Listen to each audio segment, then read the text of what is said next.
the Elk Grove Unified School District and announce that the board met in closed session and the following two items were taken. Item 1, a public employee performance evaluation of the superintendent. Each year, the board is required to determine if the superintendent's job performance is satisfactory or unsatisfactory. During closed session, the board determined that the superintendent's job performance for the 2017-18 school year was satisfactory, and that was determined by unanimous vote. Item 2, public employee appointments and employment. The board took action and approved the appointments of the following administrators: Peggy Barad, elementary principal, location to be determined; Sonia Quinones Rambo, principal, James Rutter Middle School; Yvonne Wright, director of pre-K 6 education; John Dixon, director of secondary education; and Dr. Bindi Graywall, assistant superintendent, pre-K 6 education. Congratulations to all. Now I'm going to read 3 informational items for you. A quick note that the situation that occurred at the end of the board meeting on June 12th is not included on tonight's agenda. Board members and members of the public are reminded that the board cannot engage in a discussion of a topic that is not part of the posted agenda. Consistent with our board bylaws, we will be working on it if and when such an item is included in the future agenda. And I thank you in advance to my colleagues and members of the public for ensuring that we adhere to all public meeting responsibilities and laws. Today's meeting is being video recorded and will be available on the district's YouTube channel. Blue cards are available on the table just outside of the boardroom for anyone who wishes to address the board. If you wish to address the board, please complete a blue card and hand it to the staff member at the table to the right of the dais. Please be sure to indicate whether the matter you wish to address is on the agenda or not on the agenda. If the matter is on the agenda, we'll assume that you wish to speak when that item comes up, and we'll hold your card until then. First item is our Pledge of Allegiance, and customarily we have one of our education partners up, but since this is a summer recess, I get to pick on the person of my choice. And today, I would like to invite up Mr. Bob Rowe to the podium, who is our outgoing Director of Elementary Education.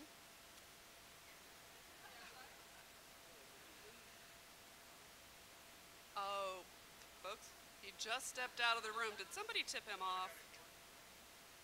Did somebody tip him off? No, he was...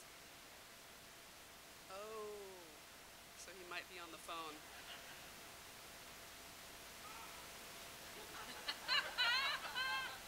This is what happens when I try to surprise somebody, so sorry, folks. We can just wait a couple minutes.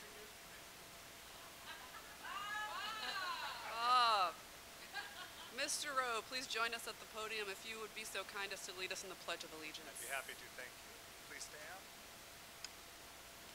Pledge, salute.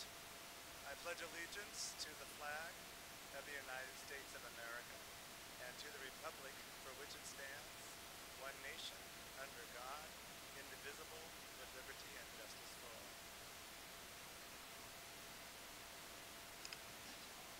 Yeah, sorry. Oh, we forgot the keychain. Sorry.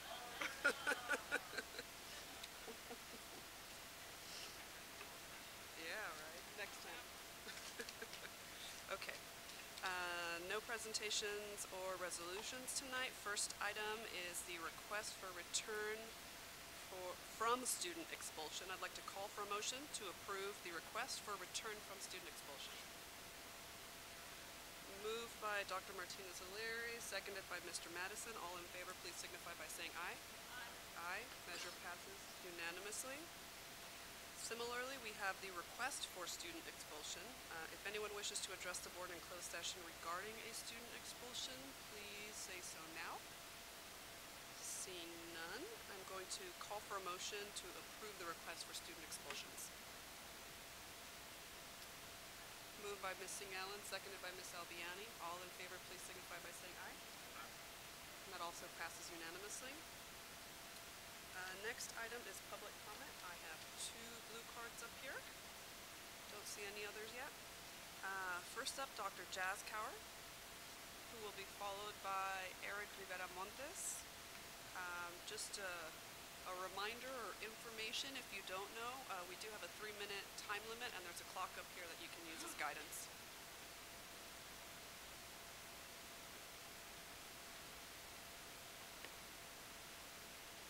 Good evening, Board. I want to say thank you for allowing me this opportunity. And over the past few weeks, we've talked about traffic congestion and school conditions of Franklin Elementary. So as a parent, want to follow up. I am a community member and advocate in the community. I want to first thank the district and the board for getting facility resources to address the immediate issues that have been brought up. So we are seeing folks out there, so that is very much appreciated. And at the same time, I hope that this dialogue helped bring forth that sometimes the information that you are receiving through one mode of communication is not providing all the information. So here we had parents conduct a survey and provide us, thank you for being receptive, but at the same time also see that you may not be seeing the whole picture when we are bringing issues forward. So that for that, I want to really, on behalf of the Franklin community, encourage the district and the board to continue to have an active dialogue with us. We are not seeing that fully. I see that you're hearing us, but we're wondering if you're listening to us, because the issues that we're bringing up, a lot of folks are not being contacted back if they want feedback on. Tonight, I want to talk about the inequities. So we've talked about with the traffic congestion. I find it to be, for it to be inequitable for a child to have to get up 45 minutes early daily to get to class on time. Research demonstrates correlation, adequate rest, and student performance. So when we're talking about traffic congestions, there are deeper issues. It is inequitable for families to have to pay $400 a year extra to get their child on time for an issue that the district is continuing to delay to address. I'm talking about the school busing. If they don't want to wait 45 minutes, that's not equity. It is inequitable for a child to get to class late on a regular basis due to school buses arriving late. So if they do decide to take the school bus, then they are late. By Ed Code, they are required to receive certain minutes of instruction. And for kindergartners is 36,000 minutes a year. And I have a son that's going to be starting kindergarten, so that is of concern to me. For first and third graders, it is 50,000 minutes, and fourth through eighth graders, it's 5,400 minutes. So that is a direct population impact, and some of the equity concerns and performance, because it is a school that has a high Latino, African American population, and there are issues of achievement gap. And we want to continue to be making strides in that direction. Thank you. Please wrap up. Oh, thank you. And so these are just some things that I'm looking at, and I would like to encourage the district to continue to look at Franklin being the next school that is built within the district. And if anything, I would like to request to meet with each of the board members one-on-one, because 3 minutes just isn't enough. Thank you. You're over 15 seconds. Thank you. Thank you, Dr. Kaur. Next up, Eric Rivera Montes. Point of information. I'm not sure what that is. We're not able to engage with public comment. Well, that's exactly what I have here. I have the Elk Grove USD 9323 board bylaws. And I'd like to submit them to We are our we're in public superintendent. comment, Mr. Pettis. Exactly. It says here, This is a time for members of the public to speak, not board members. well, that's what I'm referring to, because on the bylaws here, it says we can. I like to submit these bylaws. That is not the point of this part of the meeting. The proper time to do Can that is I other just read items the from the bylaws? floor. Can I just read the bylaws? No, you need to save it for other items from the floor. Oh. What? Other items from the floor. Okay, is the let me make appropriate it time. short then. No, According to the bylaws, it's not I allowed. can make a remarks to these individuals, and I like to submit them to somebody. Who would I submit them to? At the proper time, you can submit them to me.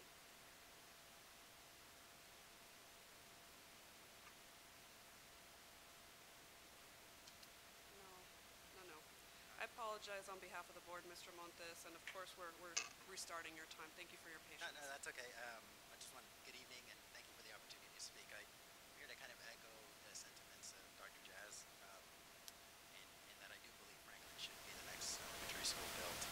I'm here today more as a concerned parent than anything. My son, Giovanni Rivero, is supposed to start kindergarten next year at Franklin Elementary. And I have I'd say I'm fortunate enough to drive by that school every day on my way to work. And it really is a mess. I mean, I either drive a mile out of my way to make sure I avoid it, or I leave 45 minutes early so I can make sure that I'm not to get caught up in that traffic. But it truly is bad, and I'm dreading that I'm going to have to be part of that mess this following year. I won't be able to avoid it in the future. So I'm just concerned. When I do drive by there, I see the kids crossing the street, congested streets, cars flying by, and then there's this really narrow street that the bus has to go down. Kids are walking by next door, right next to it. It's just, it's really unfortunate, and I'm actually concerned that I'm going to have to be part of that next year. And then, even if I make it there safely, assuming hopefully everybody does, and I'm hearing that my kid's lunch may get eaten by rodents or pests, and he has to deal with ants. And that's not the end of the world, but it's something to add concern. This should be a pleasant time. I should be looking forward to my son joining the Franklin community and joining Franklin Elementary. And instead, I'm worried, and so that's why I'm here today. I didn't. I figured I could stay home and say nothing, or I could come here and share my thoughts with you. And so I'm here to ask you just a couple of things that I know I'm aware of the budget constraints, and all I ask is that when that money does start to roll, maybe Franklin will be the top priority. I know there's lots of other priorities, I can understand that, but I would hope that Franklin is the top priority once that problem happens. And then the second thing I would ask is that an interim plan is in place. I hear that there is some things already happening that's very encouraging and positive. I hope we can continue moving in that direction. So that's really all I have today. I'd like to thank Bobby Sweet for kind of coming down to the community meeting that we had at Franklin last month. Donna Cherry was there as well. So thank you so much. And Robert Pierce, they've been excellent at communicating back and forth and keeping us in the loop. And I'm very encouraged by that. So hopefully we can move forward. Thank you. Thank you, sir. Next up, I believe it's Christina Struther, who will be followed by Lorraine Pryor.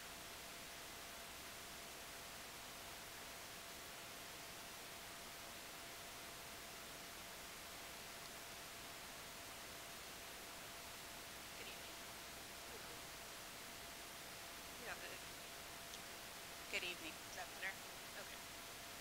My daughter Trinity Strother was unable to graduate because she did not meet the standards of a policy that requires seniors to take and pass 10 credits of math. My daughter has always had difficulty with math. Overall, school came easy to her, with the exception of this one subject area. Trinity currently has 315 credits out of the 220 credits required for graduation. She met all the A to G requirements per the state and district, with meeting 35 out of 30 credits for math that are required. She is required to take another math course, business math, due to this policy, which will then give her 100 credits over the 220 credits and 40 out of 30 credits needed in math. As a school counselor, this doesn't make any sense to me. The course she did not pass is in the 4th quarter because it's pre-calculus. In my almost 45 years of life, I've never needed pre-calculus, and I have a pretty good life. Didn't need it for my undergrad degree, didn't need it for my master's degree, don't need it in my career as a school counselor. Trinity passed 3 out of the 4 quarters for a year-long math class. She earned a D-, a D, and a D- in all 3 quarters. There was never any mention for her to change courses, that she really needed this last 4th quarter math in order to walk across that stage. The teacher had been having different traumas in her life and had been gone in the first part of the semester. Trinity was encouraged to get extra help. She did and continued to struggle. The teacher called me on May 15th. The first call I got was November 17th that said that Trinity was struggling. The second one was May 15th to let me know that my daughter would not graduate. That's nothing that any parent wants to hear right before the child is supposed to graduate. And she is our firstborn. My husband is sitting back there as well. She's the only granddaughter in the whole family. She's my husband's an only child, so she's the only granddaughter on the one side of the family. She's the only granddaughter, period, for just my side. Trinity did go in to talk to her teacher and found a project and some extra credit work that she completed, but the teacher did not calculate. But in the teacher's mind, she already had it that my daughter was failing. I started your time late, so if we can get wrapping up. I'm Yes. sorry. No worries.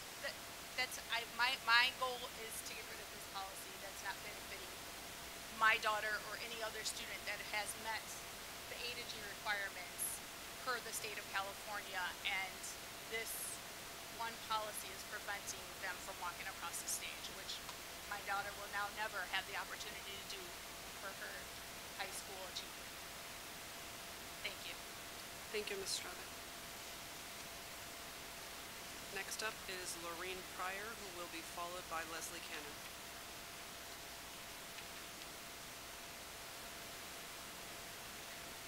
Good evening. So now we're at 42 days and still no answers to the questions we asked regarding your SROs district, how they're selected, what qualifications they have to do, what training they go through as it pertains to dealing with children. We never suggested, I heard your comments at the end of the meeting when I had a chance to go back and listen to them. I never suggested that we pull SROs off of all the campuses. What I suggested was that we make sure that we have the right SROs on the campuses and that they're there for the right reasons and not traumatizing and terrorizing our students. We thank you guys for putting forth that policy, or that framework for the policy. The last board meeting, it is very important that we kind of delve into that just a little bit more. We did suggest some edits, and I know that Mr. Cerruti said that those would be coming up. Your discussion would be coming up in July sometime. So we look forward to that discussion. And also, while we're thinking of policies, we still want a formal policy that lays out how one files a complaint against an SRO for their abusive behavior. We find it unconscionable that EGUSD contracts with the provider yet has no purview to investigate their conduct on EGUSD campuses. Recently, SAC News and Review published that report that I brought up to you guys in March and then again in April, talking about the disparate numbers of how black students are suspended and expelled at higher rates. And so I have a letter and permission to read, if you will. This is from one of the elementary school students who could not be here, but he asked me to read it to you. He says, "I think your suspending rule is very unfair because research shows that colored people get suspended more than white people. Also, people who get suspended are most likely the ones to stop going to school and start joining gangs or start selling drugs.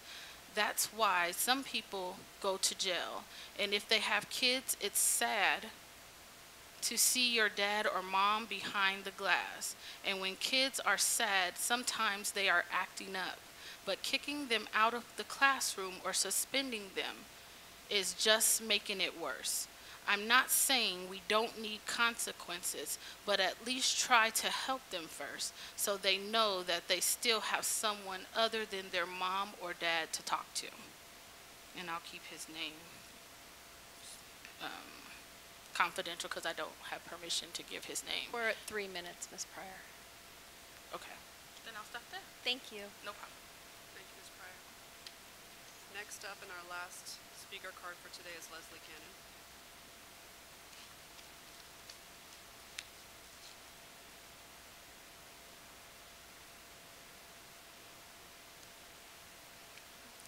Good evening.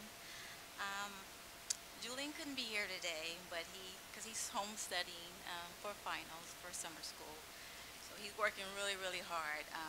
So he'll be back. But he has some things he wants to discuss too that he wanted me to give a shout out.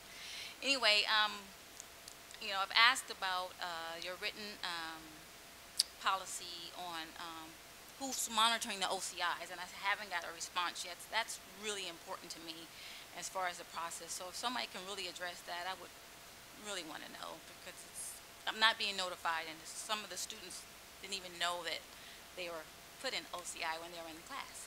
So my next topic is, before I speak, I just want to give you some important information about myself and my family. I was in the Air Force Reserve, so I served my country proudly. There I learned about service of others, teamwork, working with people that you may not agree with. However, you still work as a team. My mother is a retired correctional counselor, and my father is a retired sheriff, not from this county, but he did it for over 21 years. He's a former state police and a Marine. So I know a lot about solid policies and procedures, and how important it is to follow through, and how important it is for order and consequences and accountability for adults, and using good solid judgment. So I just wanted to say that the letter I received from the district telling me that they won't investigate Deputy Francis because he's not an employee, I still don't like that. I mean, he's on your campus, and that parent's on your campus, and no one's doing anything. So that really, really, really bothers me. So what I want to say in closing, we want a formal policy, about how to file a complaint. And I want everybody to remember your why. We all chose the jobs that we're in. Children didn't ask to be students. They're mandated by law. So remember that in your day-to-day, and when you're making decisions. It's about the kids that didn't ask to be students. They have to be students. Thank you, Ms. Cannon.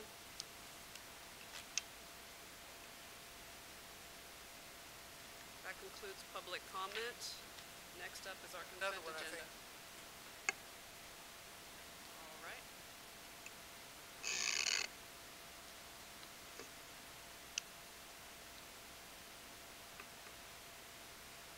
You can give it to us after if you like.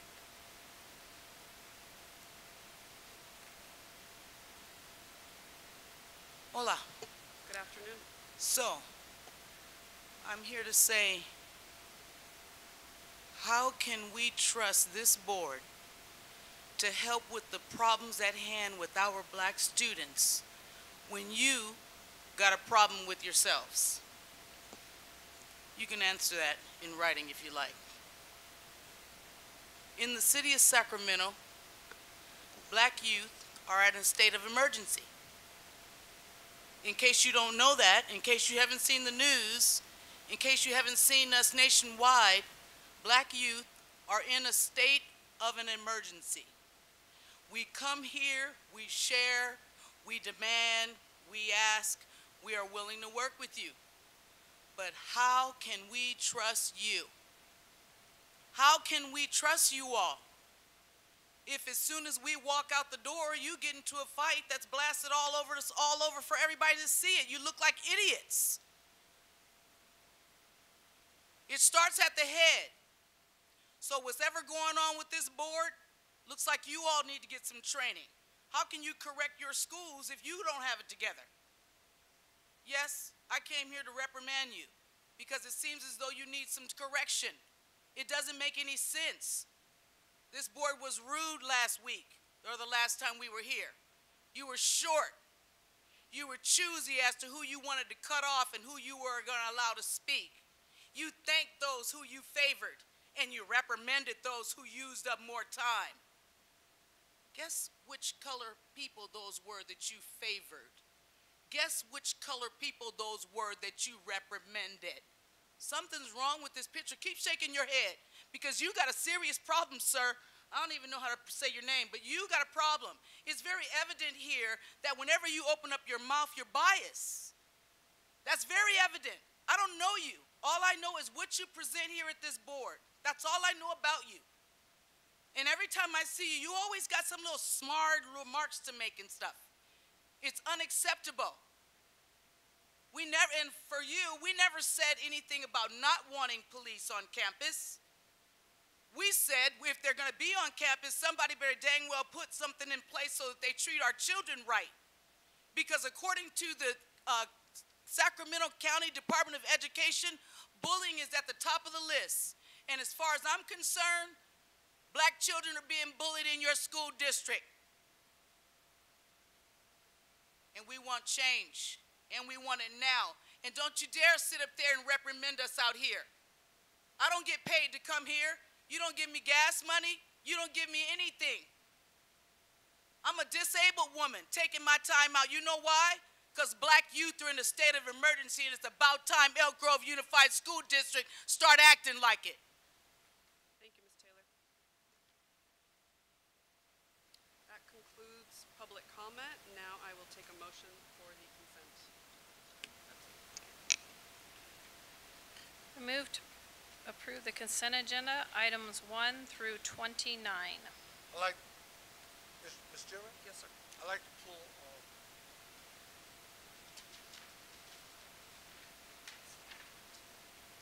approval of the minutes, number 2. I'm sorry, you'd like to remove item number 2? Pull it. Pull it. Right. Did I see a hand? Anybody else have anything to move? Okay. All right. So then, would you like to amend your motion? So, would like to amend my motion to read pass all consent agenda items minus number 1 through 29, minus number 2, approval of minutes. Do we have a second on that? Moved and seconded. All in favor, please signify by saying aye. Aye. Measure passes. I believe that was unanimously. Mr. Pettis, you want to speak to item number 2? Yes, I'd like to know how much time I have. There's not a specific limit with respect to this item. Okay. According to the minutes, they're in my pile here, it states that we adjourn around 10:34. But if you look at the YouTube recording, we adjourn 30 seconds before 10:30. So I like the minutes to reflect that. You'd like the minutes to say what instead of 10:34? That we adjourn 30 seconds before 10:34 and 30 seconds. I don't think statute requires us to be down to the second. Well, Do you want to speak to that, Mr. Superintendent? I was just making sure it was clear because 10:34 then. I thought you originally said that you wanted the minutes to say before 10:30. So Correct. but now you're saying, Well, okay, I want to make sure I'm clear If you look about. at the YouTube meeting, I was cut off, well, this whole side was cut off to speak. So, our acting chair at that time stopped the meeting at 10:34 and 30 seconds. And she was going to give me 30 minutes to speak. And 30 seconds to speak. And the meeting was adjourned, period. Mr. that Pettis, take me back to the requested change that you're making right now. So did I hear you say you're okay with the minutes as they read, 10:34 adjournment? No, I'm not, because officially the meeting ended at 10:34 if you look at the YouTube recording. And that is what the minutes say? No, they say that we adjourned at 10:34. So you want a No. 30-second correction? I'm confused. 4-minute correction. Okay. There was many things that were said after the meeting from 10:34 and 30 seconds, which I was only given 30 seconds to speak, and the meeting was adjourned at that time. Okay, so tell me, what is the specific change that you want? From Change what to what? Change the minutes that the meeting officially ended at 10:34. Okay, I'm not able to pull these up, so I'm gonna ask. 10:30, excuse me, 10, 10, 10:39. Oh, yeah. 10:29. Yeah, so I don't want to put words in it, but what I think Mr. Perez is trying to say is that the board meeting ended prior to 10:30. So it may have 10:30. been 10:29 and 30 seconds.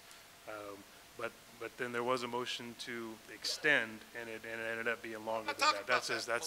That's what he's making the distinction between the first time the meeting was closed. Okay, we're trying to clarify what you're asking. Okay, yes. So if I'm understanding, the minutes say the board meeting was adjourned at 10:34, and your request is for the minutes to be amended Like- to instead say that the meeting was adjourned at 10:30, is that correct? No, at 10:29, because if Okay. you look at the YouTube, 10:29. the meeting was adjourned, 30 seconds before 10:30, which according to our bylaws, it states, yes, that we adjourned at that time. Mr. Bettis, now that we've clarified your request, is that a motion before this body Yes. to make that change? Does that motion have a second? Mr. Bettis, your motion fails for lack of a second. Okay, I'd like a little bit more pertinent information regarding that. The bylaws during that time, there were no seconds and no vote about that. And so, according to our bylaws, it should be at 10:29. Mr. Bettis, No second. Mr. Bettis, although I was not present for that meeting, I did review the video, and I believe that the meeting minutes are accurate. And once again, your motion has failed for lack of a second, so there really is nothing more that we can do with respect to your motion. And I like the public to look at that, because the fact that, we did not go by the bylaws, and there was no second. You could look at, like they were said, people need to look at the video and see if we adhere to the bylaws and the parliamentary procedures, and course. which we didn't. There was no second. Thank you, Mr. Bettis. Does anybody else have a motion on item 2 under consent? Motion to approve as is. Does that have a second? Moved by Ms. Singh Allen, seconded by Ms. Albiani. All in favor, please signify by saying aye. Was that unanimous, Mr. Bettis? No. Okay, let the record reflect that that was missing one, so I should complete then if that was not unanimous. Nays, are there any no votes on that item? So that's a no from you, so that's a no from Mr. Bettis. All right, we've dispensed with the consent calendar. There's no LCAP update tonight. Up next, Ms. Pinkerton is going to present our progress report on race and educational equity.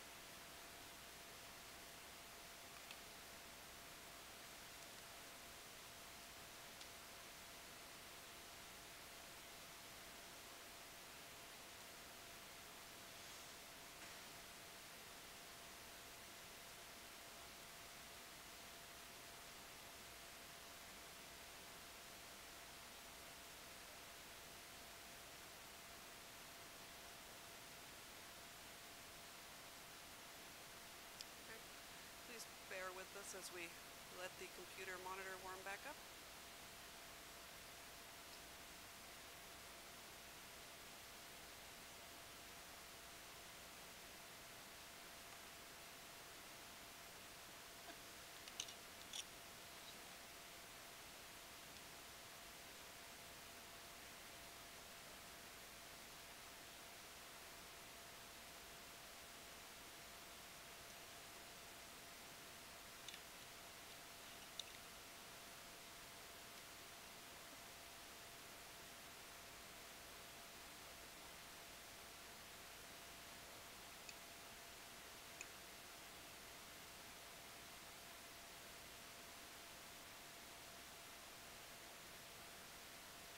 Test.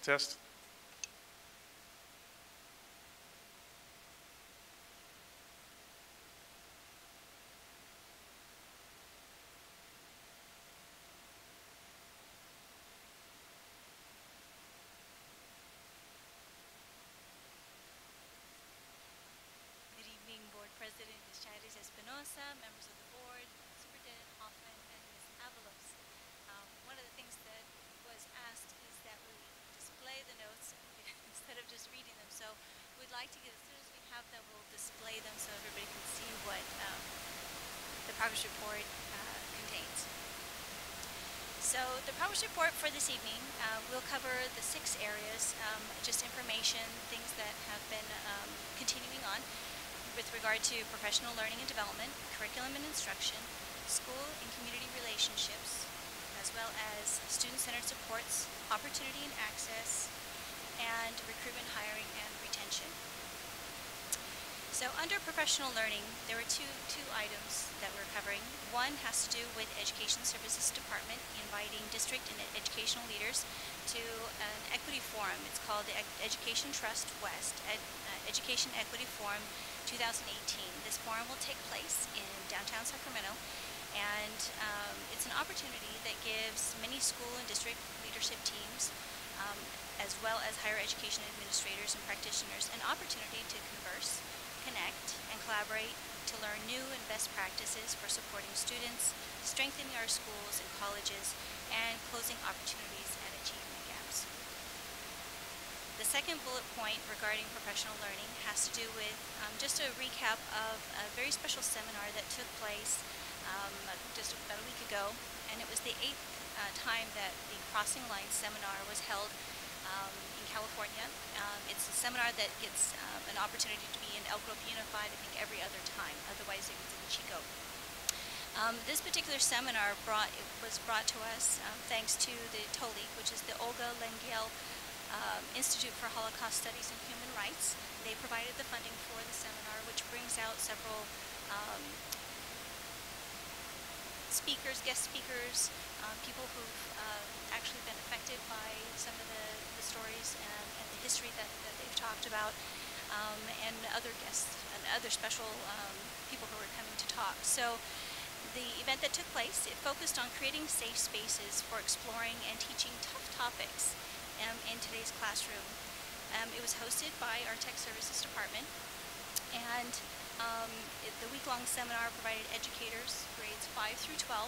Not all of them were Elk Grove Unified educators. There was about half of them that were from Elk Grove Unified, and there were several others who were from other parts of the United States, so not just here. So this is a nationally recognized seminar that we were able to conduct here in Elk Grove Unified.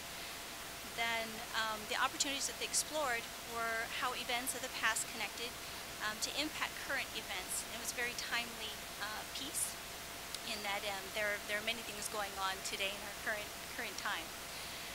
Guest speakers and participants delved into and explored the common threads, connection, and the exclusion and forced removal of any group of people where sensitive topics, and then also sensitive topics such as bullying, exclusion, and state-sanctioned forced removal and genocide were discussed. It's a program meant to help teachers that are in. Those are also teacher leaders who will bring that information back and share with their colleagues. With regard to curriculum and instruction, so I have one real just main bullet point on this one, and that has to do with the Ethnic Studies Now Elk Grove group.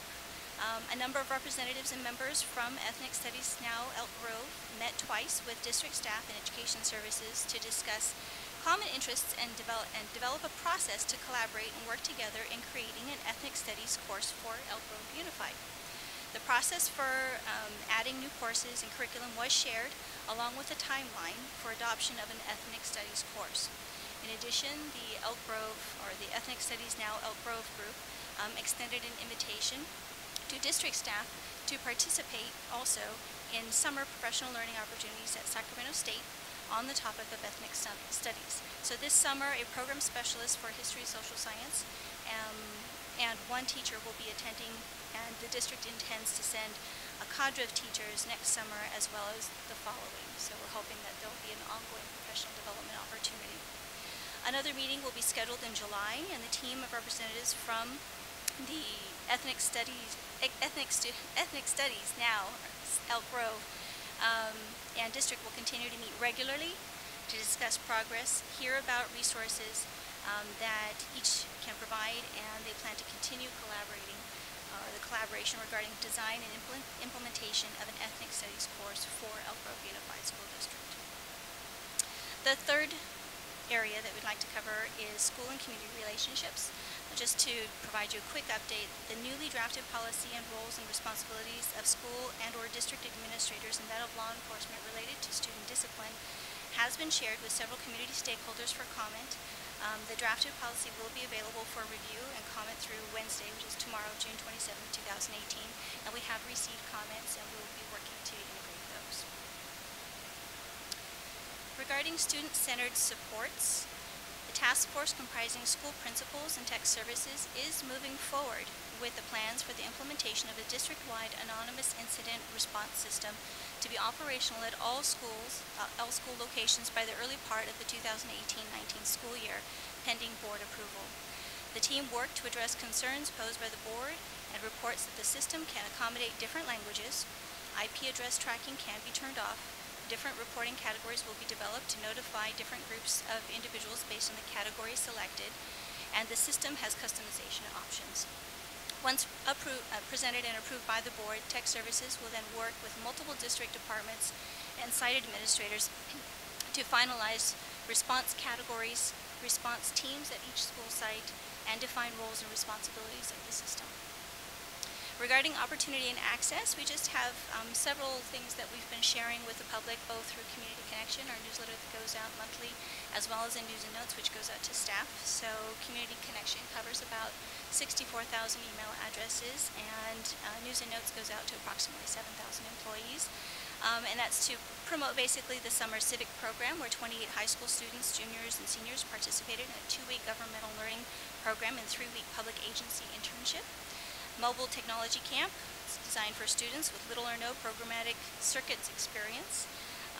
Also the Young Assembly Members Program, which is a 4-week-long program open to 10th, 11th, and 12th grade students entering 2018 school year. And that's held actually downtown at the Capitol. Also the 2018 OCA Sacramento Speak and Lead Program, which is a 5-week public speaking program, speech and organization class. The Greater Sacramento Region Cyber Patriot Program, which is we'll have a news blitz on that tomorrow. The Elk Grove Florin Amateur Radio Club, which is an invitation to teachers, students, parents, administrators, and others to look at how amateur radio serves the community.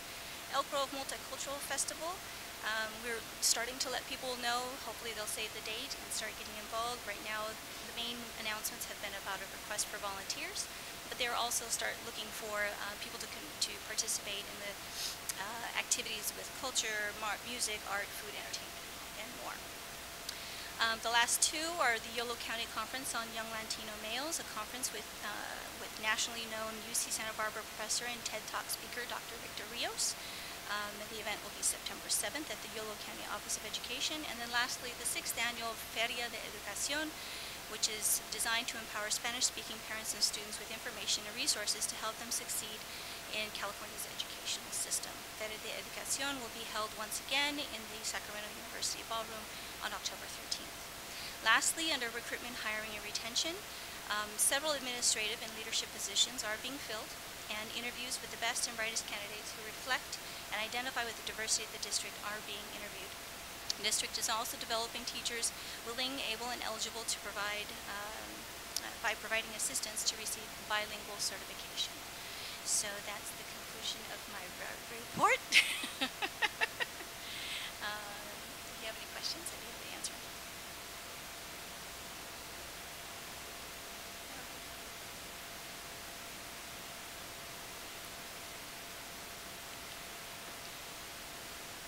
Yeah, we could. Sorry guys, tech issues tonight, so before we...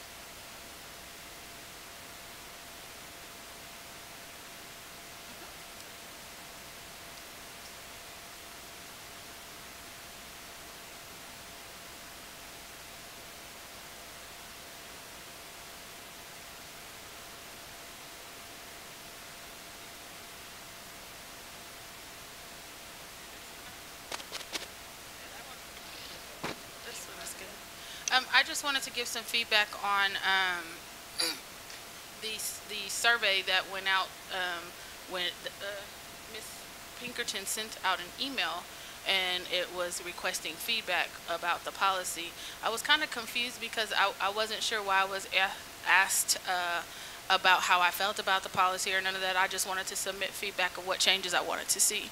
So I was a little confused, like, are we sending out just the policy and the survey to feel how they are, to gauge how people feel about it, or what you have written, or are we really soliciting kind of advice or input on how to make it stronger or better? So I would kind of encourage you to say, in these boxes, although we're asking you specific questions, go ahead and put your changes in there as well.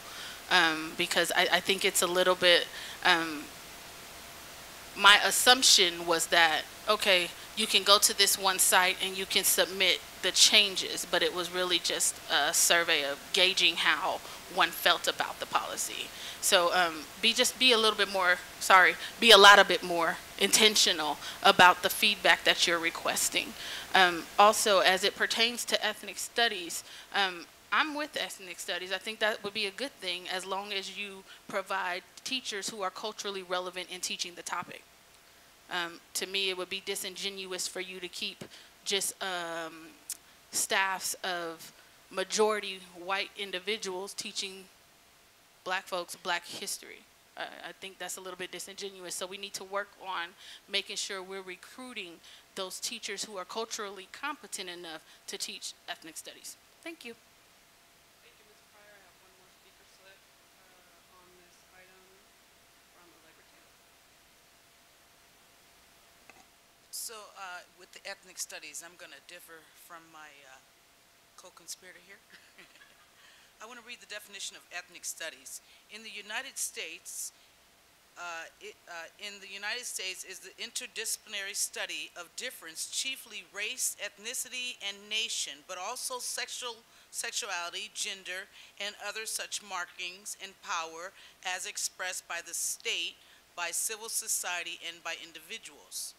Now, I want to read to you the definition of cultural studies, because I think there is a difference. And I believe that there was some presentations about there being a difference to this board, because I'm almost positive it was this district that I was at when that was being presented, and why you should choose cultural studies over ethnic studies. At the time, at that particular meeting, I was for ethnic studies until I understood the definition of cultural studies, and there is a grave difference. In today's political climate, I would like to read this. So, cultural studies, the definition of cultural studies. Cultural studies defined. Cultural studies is an interdisciplinary field of studies, which means that it draws from many different subject areas, including sociology, anthropology, political science, and history. So, I think that in choosing ethnic studies, you're limiting what it is that needs to be addressed. In today's political climate and everything that is occurring in the city of Sacramento, I would ask you to consider cultural studies over these ethnic studies, because it digs a little bit deeper into the politics and it has different views versus the one European view. Thank you. Thank you, Ms. Taylor. Ms. P, would you please come back up? Colleagues, any questions or comments on the presentation? Sure, yes, couple. Thank you. Great presentation. Can you hear me? Is mine on? Yes? Okay. I just want to make sure. So you've met twice now with the Ethnic Studies Now group, correct? Correct. I haven't personally, however, Education Services has. Okay. I would like to be included for future meetings, and I know that there might be other colleagues who have expressed an interest, so I don't know if those meetings have been set yet, but I certainly would like to know when the dates are and possibly even an agenda, just to have an idea of what's occurring in the meetings. And how are we capturing the information? Is there sort of a recap, someone taking minutes? How do we get information of what's taking place there other than physically being there? Oh, no, it's a question too. I will have to ask. I'll have to ask. Okay, Yeah. no problem. And then I have a question. I've gotten a couple of emails from Ms. Clotilde Leal, and I know that she's been interacting with FACE, the Family and Community Engagement Office, with Ms. Levasseur. And I know that she's sort of an expert as well as it relates to race and community relations. I'm just curious to know, is it only in that office, or are we going to be using some services or getting some feedback in this work as well? So if you can just provide some additional information on what that capacity looks like. And then, let's see, as it relates to the school and community relations and SROs, are you looking for feedback right now as well for that proposed policy, or are we just saving that for, we're sending that in? How are you capturing this from board members? So I was going to bring this up at other items from the floor, but I'm going to suggest we have another subcommittee meeting to incorporate comments from board members. So you're welcome to add some of that now, and from the community. I know a lot of feedback was provided at the last meeting as well. Yes, and some excellent feedback from Ms. Murphy and others as well. I do, we included in the proposal training, which I thought was very important. But I am curious, because even though they're not our staff members, it is contract work, how are we selecting and training? So the information I think is very relevant that Ms. Pryor brought up as it relates to this, because it is tied to SROs and how they come onto our campuses. So some of the, I didn't get every point, but it's in the minutes. I think it's relevant to this discussion. So if we could get information on that, I certainly would like to see it. And that's it for now. Thank you. Moving down the line. I appreciate the report you gave, very thorough. I'm also glad to see the curriculum of ethnic studies. When looking at it from my experience and working at the university, there are different umbrellas under ethnic studies regarding populations, Native American, African American, Asian American, and so forth. And I feel like when I've taken classes relating that, or even helped teach classes, especially at Sac State in the Native American Studies department myself, I've been able to incorporate history in those aspects. And being a part of the Sac City Unified rollout for the ethnic studies curriculum that they developed in the textbooks that I co-authored the first chapter in, I'm hoping that with this rollout of the ethnic studies curriculum that we're able to bring in different trainers on different backgrounds and different cultures to come in and help train the teachers, and even it opens up a segue to help them to bring in guest speakers to the classroom too, if they're very well immersed and have that expertise working with a specific population. I would like to see on here, if possible, the timeline that you have set out. And I'm also aware that I believe on Wednesday at the state capitol, there's going to be a bill brought forth to the governor regarding ethnic studies of this week. So again, I know other educators will be going to the capitol to help rally in support of ethnic studies going into the school districts. Also, I'm glad to see in your report, because I've been asking about the online system, so I'm excited to see how that will roll out as far as the incident reporting, because the feedback we've gotten in the past was that we know that it's very crucial. We need a reporting system to report incidents at our school campuses. So again, I'm excited to see who will be attributed to that information when an incident happens on campus. If there's going to be a certain committee set up that incident will be reporting, to a school site, or if it's going to be made up of administrators to again address that issue. So I'm very excited to see that in the future. So thank you. Thank you. Excellent report. Do we have a community calendar of all these events? There isn't one community calendar that I know of. We tend to try to track as many things that are going on in the community that would be relevant to our students and to our families as resources, and those provided in news and notes. And monthly, we try to capture those things and send them out on Community Connection to let parents know. So we sort of have a bulletin approach to it as opposed to a calendaring approach. Okay, excellent. On that report online, are you also going to put on there how to report a hate crime to our? I think in the very beginning of the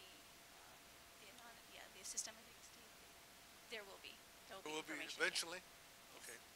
Because I was very upset last week when we got a report that, anyway. Tomorrow, a hearing at the Capitol Room, 4203, 9 a.m., support AB 2772, Ethnic Studies. I'll be there. Right, thank you.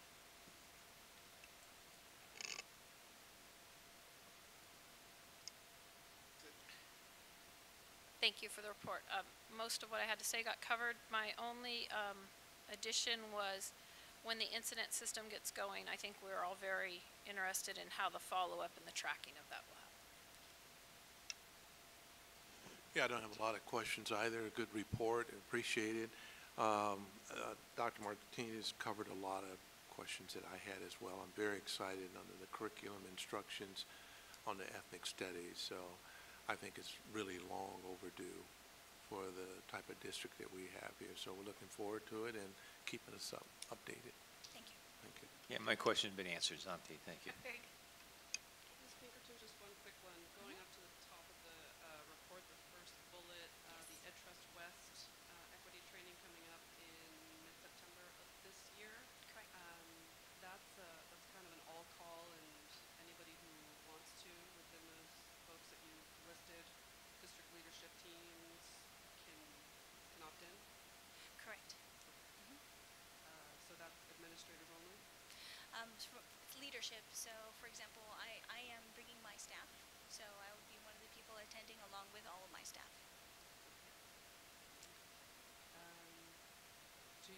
Do we have a cap on how many folks can attend? I can find out. Just curious. I'm trying to get a sense of capacity and who's Sure. going. I realize it's still open and Sure. we don't know who's signed up, but I'd be interested in the future if you can let us know ultimately who availed themselves of that opportunity. To the extent possible, if you're not doing this already, I would encourage you to focus promotion of this in those campuses where we have had equity-related and race-related incidents in the past year. Seems like it would be a worthy investment. Anything, Mr. Shapiro? Thank you very much, Mr. Hutchinson's report. Thank you.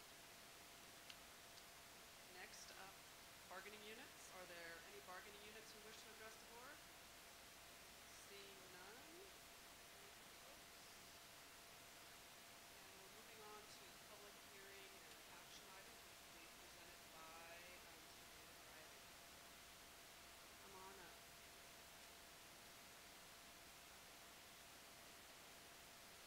Good evening, President Charles Espinoza, members of the board, Superintendent Hoffman, Ms. Avalos.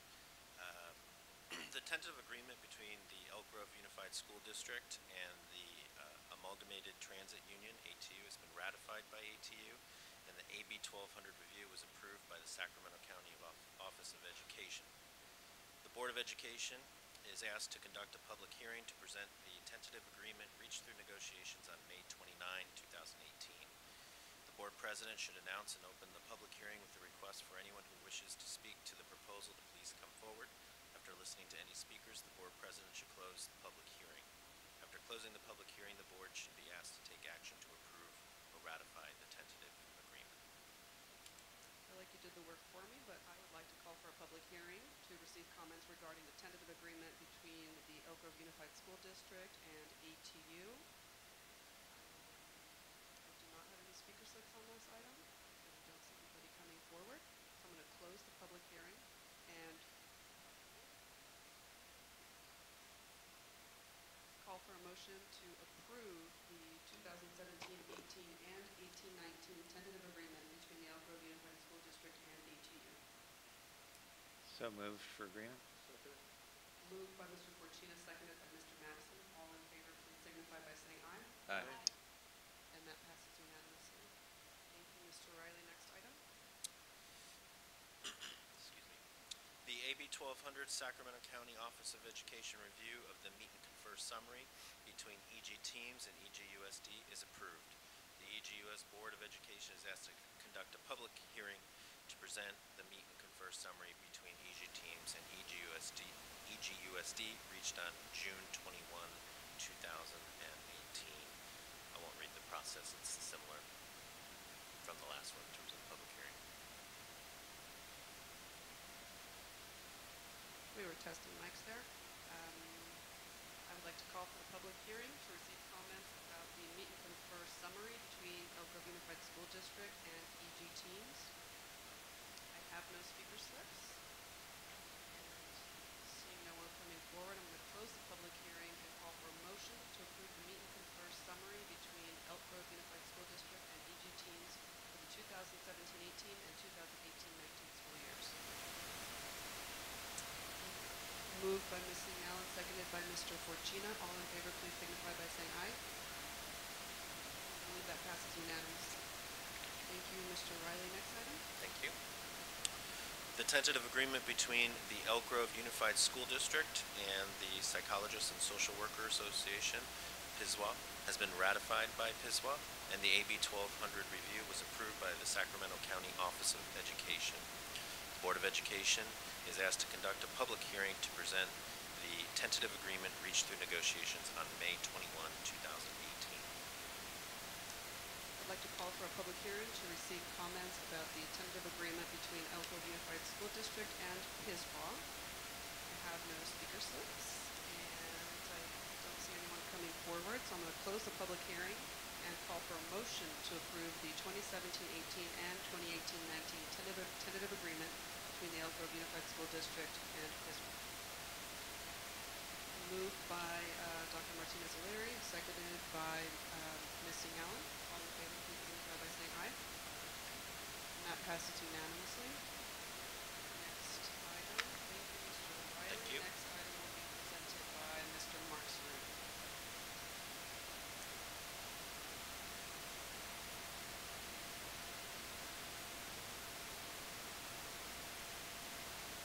Thank you, Madam President, members of the board, Superintendent Hoffman, and Ms. Avalos. The Elk Grove Unified School District Special Education Local Planning Agency, or SELPA, is annually required to develop and revise an annual service delivery and budget plan as an additional component of the approved local plan. The annual service delivery and budget plan includes a description of all the special education services provided by the SELPA, the nature of those services, the physical location. The annual service delivery and budget plan also identifies the expected expenditures for all items required by the SELPA service delivery plan. Following the public hearing, we'll be bringing this back in a request to adopt at the July 26th meeting. With that, I respectfully request the board open public hearing. Thank you, Mr. Cerruti. I'd like to open a public hearing for the Elk Grove Unified School District's annual service delivery and budget plan for special education. I have no speaker slips, and seeing no speakers coming forward, I'm going to close that public hearing and announce that action will be taken at the July 26, 2018 board meeting. Thank you, ma'am. Thank you, Mr. Cerruti. Moving on to action items, Mr. Riley is going to present the resolution to eliminate a classified position.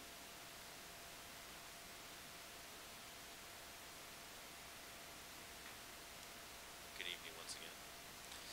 The board is asked to adopt the attached resolution to eliminate a classified position due to lack of work funds pursuant to Education Code sections 45114, 45298, 45308, and 45117. I'd like to call for a motion to adopt resolution number 84, authorizing the governing board to eliminate and/or reduce a classified position. Move resolution 84. I heard Beth first, Oh, so I'm going to say Beth moved it, Ms. Albiani moved it, and Mr. Fortuna seconded. All in favor, please signify by saying aye. And that passes unanimously. Thank you, Mr. Riley. Thank you. Next up, Mr. Cerruti is going to bring forth the LCAP for adoption.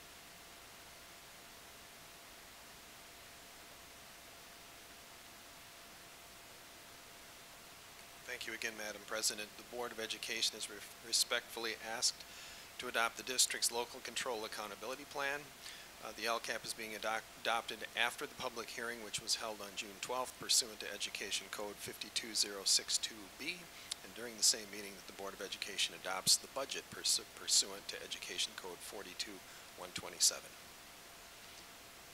Thank you, Mr. Cerruti. I'd like to call for a motion to adopt the Elk Grove Unified School District's local control accountability plan for the 2018-19 school year. Moved by Ms. Allen and seconded by Ms. Albiani. All in favor, please signify by saying aye. Are there any noes on that motion? Per our board policies, we're not allowed to abstain unless we have a conflict of interest. So your options are aye or nay, Mr. Bettis.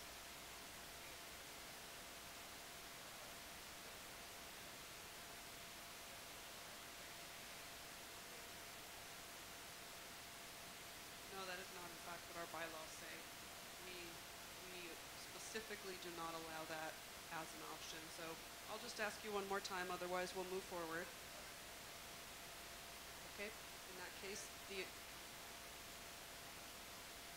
noted. The measure passes unanimously. Thank you. Thank you, Mr. Cerruti. Next up, Mr. Mark Levine, principal of Elk Grove Charter High School, will bring forth for adoption the Elk Grove Charter Local Control Accountability Plan. Good evening, President Chavez Espinosa, members of the board, Superintendent Hoffman, Ms. Avalos. I'm up here to say the same thing that Mark Cerruti just said in regards to Elk Grove Charter's local control and accountability plan that was brought for public hearing on June 12th, asking for adoption of that plan and the budget pursuant to Education Code. Thank you, Mr. Levine. I'd like to call for a motion to adopt the Elk Grove Charter Schools Local Control Accountability Plan for the 2018-19 school year. Moved by Dr. Martinez Valeri, seconded by Mr. Madison. All in favor, please signify by saying aye. Do we have any no's on that? Thank you, folks. Thank you, Mr. Levine.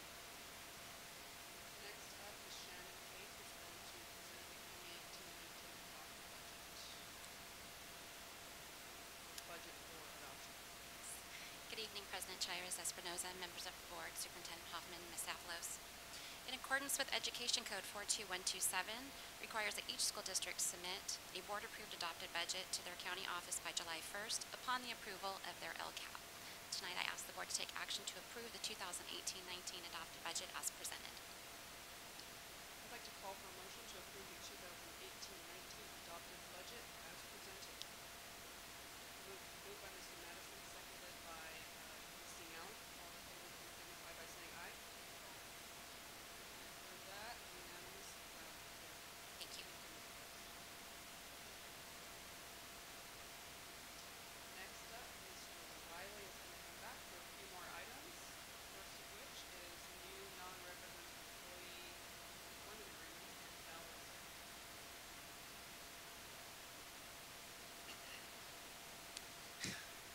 I may need water, yes. Okay, good evening once again. I have quite a bit of reading to do. This announcement is to be read prior to the board taking final action to approve the amendments in open session. Should be read at the time the action item comes up for consideration and prior to any motion or discussion. Effective January 1, 2017, SB 1436 requires, pursuant to California Government Code Section 54953C3, that a verbal summary of the proposed compensation and fringe benefits be given to the public prior to final board action on an employment agreement. Accordingly, the following is a summary of the compensation and fringe benefits included in the new Chief Technology Officer Employment Agreement and the two new Assistant Superintendent of Schools agreements. 1. The term of the Chief Technology Officer and Assistant Superintendents of Schools is July 1, 2018 to June 30th, 2021. Effective July 1, 2018, Chief Technology Officer shall be on step 4 of the Chief Technology Officer salary schedule, and his annual base salary shall be $158,495. Effective July 1, 2018, both Assistant Superintendent of Schools shall be on step 4 of the Assistant Superintendent of Schools salary schedule, and their annual base salary shall be $163,608. If the 2018-19 contingency conditions available to the EG Team's employees are satisfied, they shall receive a contingency compensation increase consistent with and based upon the same terms and contingency conditions as applicable to EG Team's employees. Effective July 1, 2018, they shall receive a one-time off-schedule payment equal to 3.05% of their respective 2018-19 year base salaries. The Chief Technology Officer and the Assistant Superintendent of Schools will receive the same health and welfare benefits and retiree benefits as other district certificated employees, as those benefits may change from time to time. The new Chief Technology Officer Employment Agreement includes the Chief Technology Officer salary schedule as an attachment. The new Assistant Superintendent of Schools Employment Agreements includes the Assistant Superintendent of Schools salary schedule as an attachment. This concludes the summary of the Chief Technology Officers and the Assistant Superintendent of Schools Employment Agreements. A complete copy of the employment agreements may be reviewed at the table to the left for the public. Also, a copy is available from the district office upon request.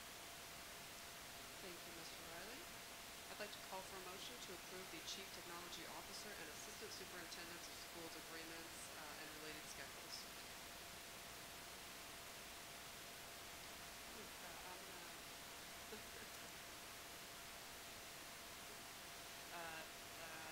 So, that was moved by Ms. Singh Allen, seconded by Dr. Martinez O'Leary. All in favor, please signify by saying aye. And that passes unanimously.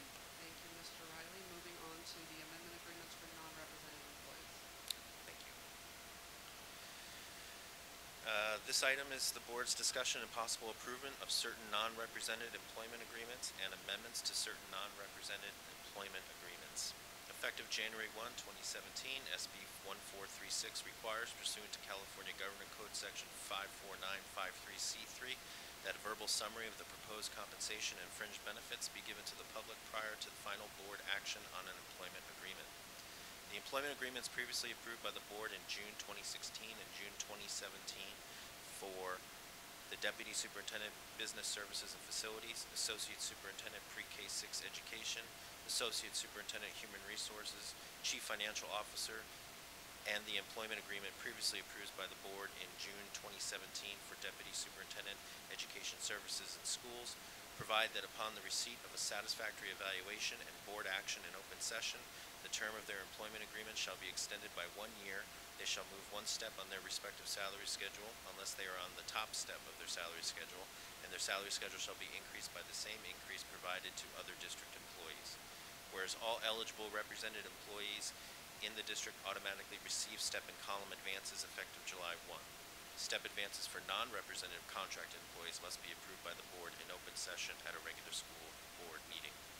Accordingly, the proposed Second Amendment employment agreements for Deputy Superintendent Business Services and Facilities, Associate Superintendent Pre-K 6 Education, Associate Superintendent Human Resources, Chief Financial Officer, and proposed First Amendment employment agreement for Deputy Superintendent Education Services and Schools contain the following material terms. 1. The term of the employment agreements for Deputy Superintendent Business Services and Facilities, Associate Superintendent Human Resources, Chief Financial Officer, and Deputy Superintendent Education Services and Schools shall be extended by 1 year to June 30th, 2021. Effective retroactive to July 1, 2017, 2% shall be added to all of their salary schedules. Their salary schedule shall align with the step increment structure included in EG Team salary schedules number 18 and number 28. As a result, the following constitutes each employee's base salary effective July 1, 2017. A. The Deputy Superintendent of Education Services and Schools is currently placed on Step 4 of the Deputy Superintendent salary schedule. Effective retroactive to July 1, 2017, his base salary at Step 4 shall be $229,500. B. The Deputy Superintendent of Business Services and Facilities is currently placed on Step 5 of the Deputy Superintendent salary schedule. Effective retroactive to July 1, 2017, his base salary at Step 5 shall be $234,600. C. The Associate Superintendent Pre-K 6 Education and the Associate Superintendent Human Resources are currently on Step 5 of the Associate Superintendent salary schedule and shall retroactively move to Step 6 and 7. Effective retroactive to July 1, 2017, their base salary shall be $214,793. D. The Chief Financial Officer is currently placed on Step 4 of the Chief Financial Officer salary schedule. Effective retroactive to July 1, 2017, her base salary at Step 4 shall be $158,100. Effective July 1, 2018, a 0.25% shall be added to all of their salary schedules.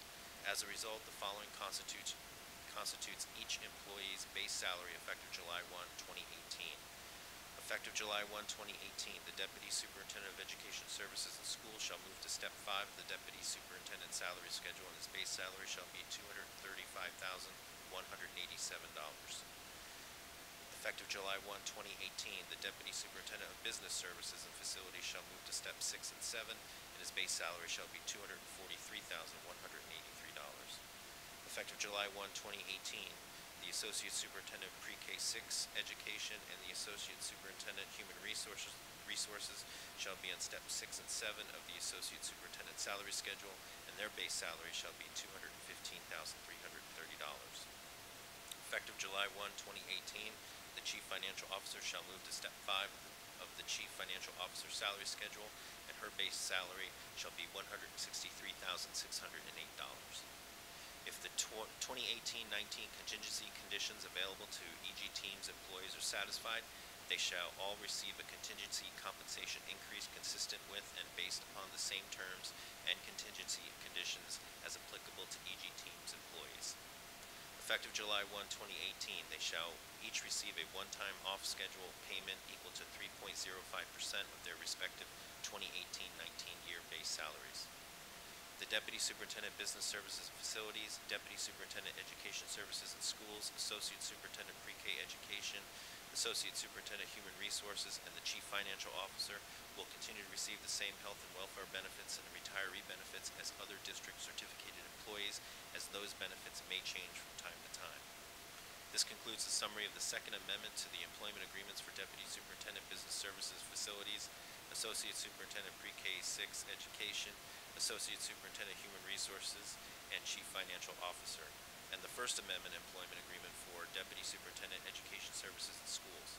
A complete copy of the amendments may be reviewed to the table on the left, on my left, as an attachment to the agenda item. Also, a copy is available from the district office upon request. Thank you, Mr. Riley. Would you like some water?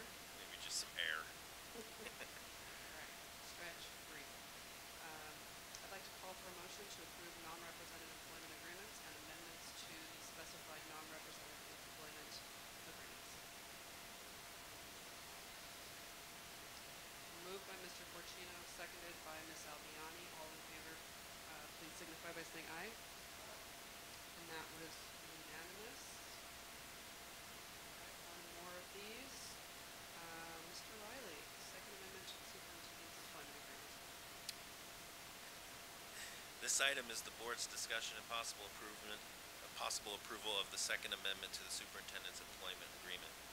Effective January 1, 2017, SB 1436 requires, pursuant to California Government Code Section 54953C3, that a verbal summary of the proposed compensation and fringe benefits be given to the public prior to the final board action on an employment agreement. Superintendent Hoffman's current employment agreement, approved in June 2016 by the board, provides that upon the receipt of a satisfactory evaluation and board action in open session, the term of the employment agreement shall be extended by 1 year. The superintendent shall move one step on the superintendent's salary schedule, and the superintendent's salary schedule shall be increased by the same increase provided to other district employees. Whereas all eligible represented employees in the district automatically receive step and column advances effective July 1, step advances for non-represented contracted employees must be approved by the board in open session at a regular school board meeting. Accordingly, the proposed Second Amendment to the Superintendent's Employment Agreement contains the following material terms.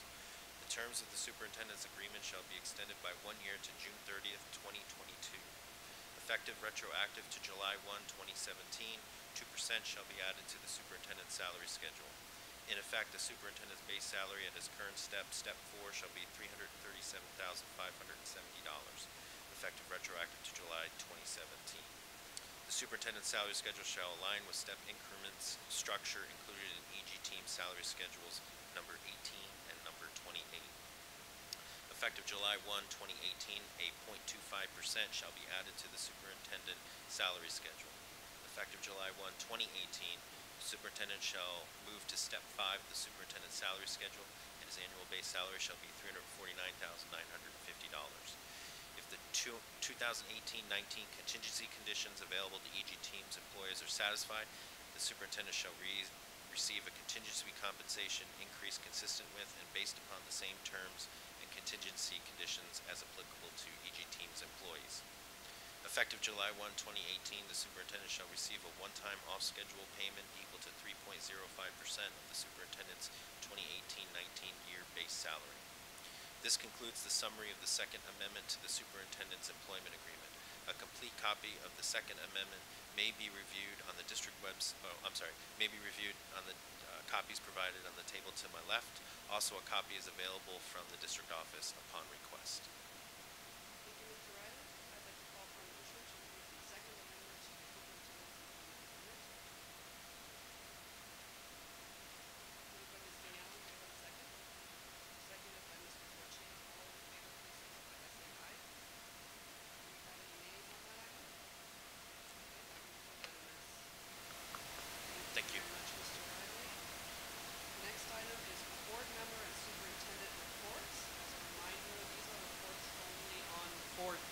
such as our 2x2 committees.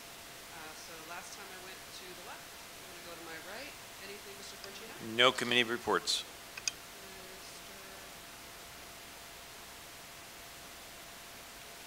Any reports?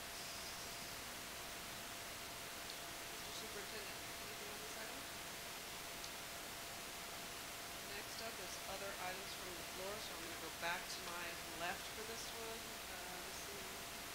Okay. Dr. Martinez-Leary? Mr. Pettis? Okay.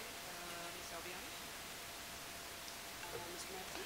Yeah, I have one item. I just want to mention that I got the opportunity along with Superintendent Hoffman and Dr.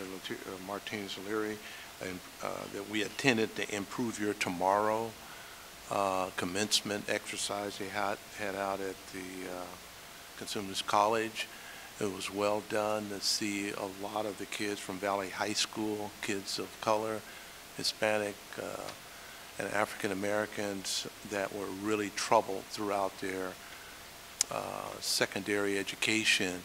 And to see these kids moving on to college was just fascinating, and they had a nice program out there. So I appreciate the superintendent being there as well, and Dr. Martinez-Leary. It was very nicely done. Mr. Fortuna? Thank you. I have a request for discussion, Madam President. On the night of June 12, 2018, I assert that comments were made by a member of the Board of Education in violation of Board Policy 9271A, Code of Ethics. As such, I'm requesting that an agenda item be placed on an upcoming Board of Education meeting seeking a full discussion of the incident and its ramifications. One concern is, where do we go from here? Given that statements were made regarding the Board of Education's views on children, how can meaningful dialogue occur on any educational issue without a resolution to the matter? Based on these comments, Madam President, I respectfully request at an upcoming meeting that the Board of Education have an opportunity for full discussion of the issue of what constitutes proper board behavior and what action or actions the board will consider. Thank you. Thank you, Mr. Fortuna. Mr. Fortuna has made a motion that we place the specified item on a future agenda. Is there a second on that item? Second. Seconded by Ms. Singh Allen. All in favor, please signify by saying aye. Aye. Dr. Martinez-Leary and Ms. Singh Allen.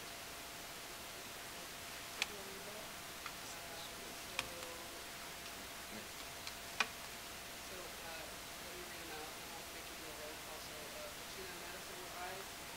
I'm just repeating. I got you. I'm just repeating for the record. Bettis, Martinez-Leary, and Singh Allen were ayes. And any noes on that motion?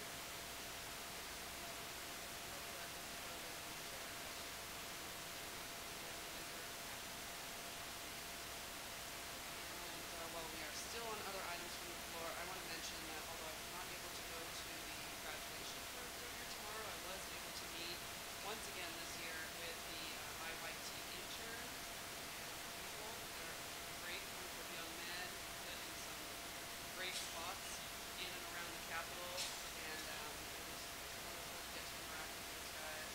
They asked a lot of questions, and they were great. They kind of put me on the spot, made me think about why we do what we do. It was a wonderful touchstone in the middle of our lives. Very, very busy day here, particularly we're proud of the state local schools. So, and of course, on our consent agenda today was approval of the contract with IYT. So it's very nice to see that we're able to continue supporting them. I mentioned this earlier during the equity item. I did want to ask the board, Mr. Rabbit, I guess let me know, I'd like to convene another subcommittee on the board policy on student discipline at the closing of the public review period. So I wrote that down. I forgot where it was, but I believe it's next Wednesday. So that period closes.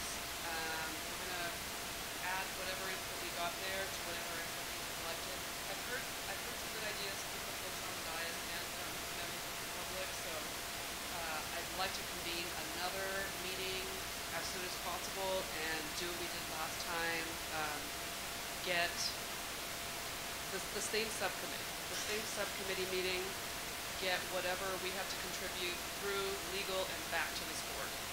So I know we all want this as quickly as possible, but there were a lot of good ideas that were thrown out about what more we can do with this board policy. So heads up for those of you involved in the subcommittee, you'll be getting a call very soon, and everybody else will be seeing the work product hopefully at our next meeting. And that is all I have. With that, I'd like to declare that this meeting is adjourned and thank everybody for their time. Good night.